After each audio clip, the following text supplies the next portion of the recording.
Hi guys, and welcome back to another Tech Minds video. So if you're a long follower of my channel, then you would know that I like to test out these cheaper Chinese originating ham radio products.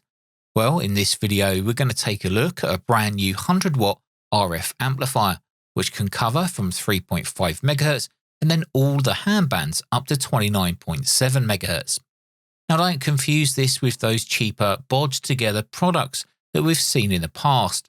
This has a full community behind it, and the developer is constantly active, answering support questions and releasing firmware to make their products even better.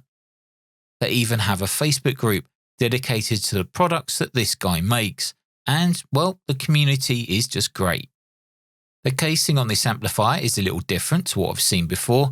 It has this nice brushed aluminium feel to it, and it also feels extremely well made and put together. Now later in the video, I'll show you what it looks like inside, where there will not be any of that white gooey stuff like we've seen in past products. Now the front consists of a fan, which pushes air through and over the heatsink inside. There's also an LTD and then one single function button. Now on the rear, we have the DC input socket, another fan, and then two SO239 sockets which are used for your radio and then the antenna. Now the little 3.5mm socket is used for connecting accessories. Primarily, it will control when the amplifier goes into transmit, but there is also support for band selection from an external device, like a radio for example. Now the PA100 does support Yaesu, ICOM and Csqwdy band selection protocols, but wait, you do not actually need them. Now the reason for that is that this little amplifier is highly intelligent, probably more intelligent than some of the people that make comments on videos on YouTube. But this amplifier will automatically detect the frequency of the incoming transmission and then change the internal band filters to match it. Now I believe it also supports PTT via RF sensing, but in my opinion, using a hardwired PTT control is way better. The 3.5mm accessory socket uses three connections: a ground, the PTT line, which is activated when grounded, and then the band line, which as mentioned before, can be used with Yaesu, ICOM or Csqwdy protocols. Now you just need to set which one to use within the menu. Now the way the function button works is a bit like this. To put the PA100 into bypass mode, you just press and hold that function button for at least 2 seconds. And then to activate the amplifier again, you just press it for another 2 seconds. Now each function within the menu, as it were, is activated or deactivated depending on the amount of times you tap the button. So for example, to mute the beep sound, you tap the button 4 times. And if you want to manually select the band, you tap the button 3 times, and then again to change the band. Now the Micro PA100 has various inbuilt protection systems. However, these can actually be turned off within the menu, but it's highly recommended to leave these enabled. The manual states all of the available protection modes, and these include high SWR protection and over power protection, meaning if the amplifier exceeds 110 watts, then you'll get a warning in the form of a flashing screen and beeping. Now, if the amplifier exceeds over 120 watts RF output, then the amplifier will immediately enter full protection mode, turning the amp into bypass mode. Now, other protection sensors include over voltage, under voltage, and over temperature protection. Now, you may have noticed that the power lead was not fused, and that's because the main fuse is on the main board. This is actually replaceable even if you blow it from reverse power, for example. Now I'll show you where that fuse is shortly. Now of course you can use this amplifier with any low power HF radio, as the input ranges from 1 to 5 watts, with 7 watts being absolute maximum. But for my initial test, I will use my Hermes Lite 2 SDR transceiver. Now this outputs around 5 watts on max power on each of the HF bands. Now here we have the Hermes Lite 2 on the left, and then to the right of this, the Hermes Lite is connected to the input of an SWR and power meter. Now incidentally, this little meter is actually designed and made by the same person that makes the Micro PA100. Now this is here so we can see 2 important values.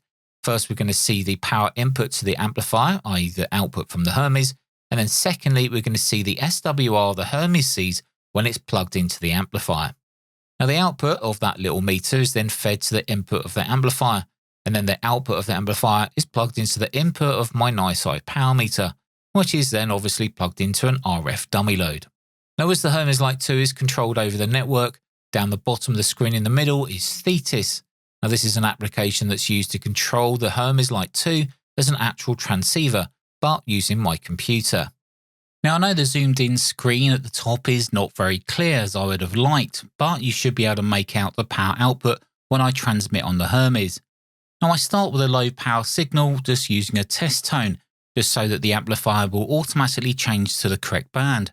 Now, this is important because we need to make sure the correct low pass filters are selected before we start running at full power.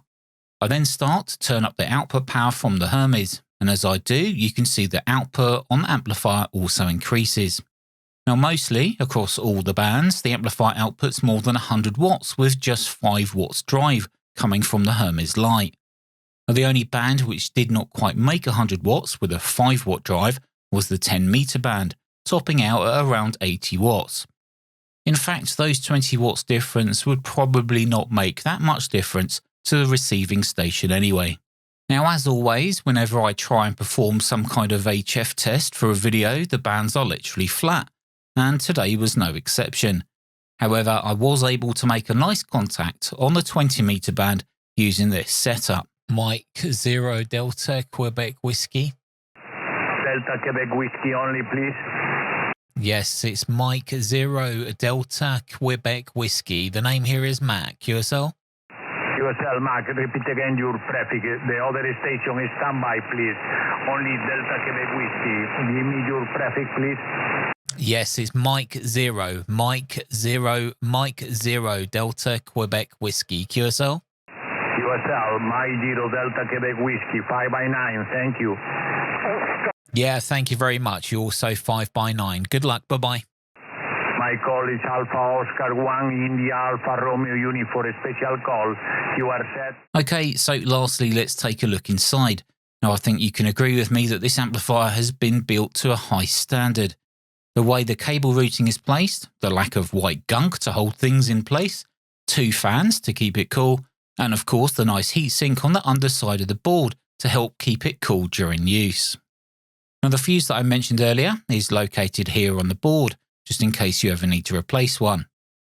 We can also see high quality relays have been installed for use when switching in and out the relevant bandpass filters. Now, as mentioned earlier, the developer of this amplifier is constantly working to improve his products, and this amplifier is firmware upgradable. Now, all you need is a little USB to TTL converter, a little bit like this one, and then you plug it into the board pins located here. Now, the user's manual does cover more information on this, but to upgrade the firmware, you just need the firmware file itself, which you can get from the Facebook group or the Google Drive, and then use this application to send the new firmware to the amplifier. Now, the price of this amp at the time of making this video was just over £200 British, which I think is a very competitive price considering all of the inbuilt protection and the quality of components and how well this amplifier works with just about any HF radio. Of course, if you order from Banggood using my link in the description, you can also use the coupon code listed there for even more monies off. Now, this amp is definitely a keeper for me, and this will be used in my shack alongside my Hermes Lite 2. I think it makes a great little companion, and with that automatic band selection, it just means I don't have to have another cable, and it means that I don't actually have to turn any dials on the amp to make sure I'm on the right band. Anyway guys, let us know down in the description what you think of this, and if you've got one yourself, let us know how you've been getting along with it. Until the next video, take care of yourselves, and I'll see you in the next video.